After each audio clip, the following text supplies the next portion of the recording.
ইবাদত করা কি করা ভাই ইবাদত করা কি করা আমরা অনেকে মনে করি যে নামাজ পড়া হজ যাকাত এগুলি বুঝি ইবাদত নামাজ পড়তে মানে কি ইবাদত হ্যাঁ নামাজ ইবাদত রোজা ইবাদত হজ কি ইবাদত কেমন ইবাদত যেমন দুনিয়া জমিনে 1000 টাকা আছে 500 টাকা আছে 200 টাকা আছে 100 টাকা আছে 50 টাকা আছে না সবই তো টাকা সবই কি টাকা কিন্তু এক একটা বিভাগ কি এক এক রকম এক একটা মান কি এক এক রকম তো ইবাদতের মধ্যে সবচেয়ে উত্তম ইবাদত হলো নামাজ কি নামাজ ভাই সবচেয়ে উত্তম ইবাদত কি নামাজ পড়া রোজা পড়া হজ পড়া কি যাকাত কথা বুঝছেন এই চারটা হলো ইবাদতের মধ্যে সবচেয়ে উত্তম যেরকম 1000 টাকার উপরে কোন কি নাই টাকা নাই কিন্তু 100 টাকা কি টাকা এরা কেউ নগণ্য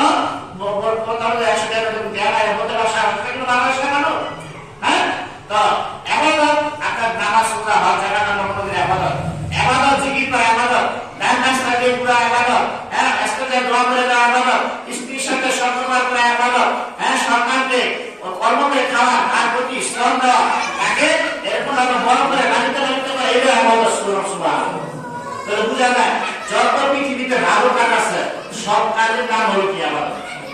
হ্যাঁ আমরা নামাজ পড়া করলে আমার মেয়ে ওয়ারিসের বর্ণনা করতে পারি না আমার বোনের ওয়ারিসের বর্ণনা করতে পারি না সম্পদের ব্যয় রাখতে পারি না আমার ফ্যামিলির মধ্যে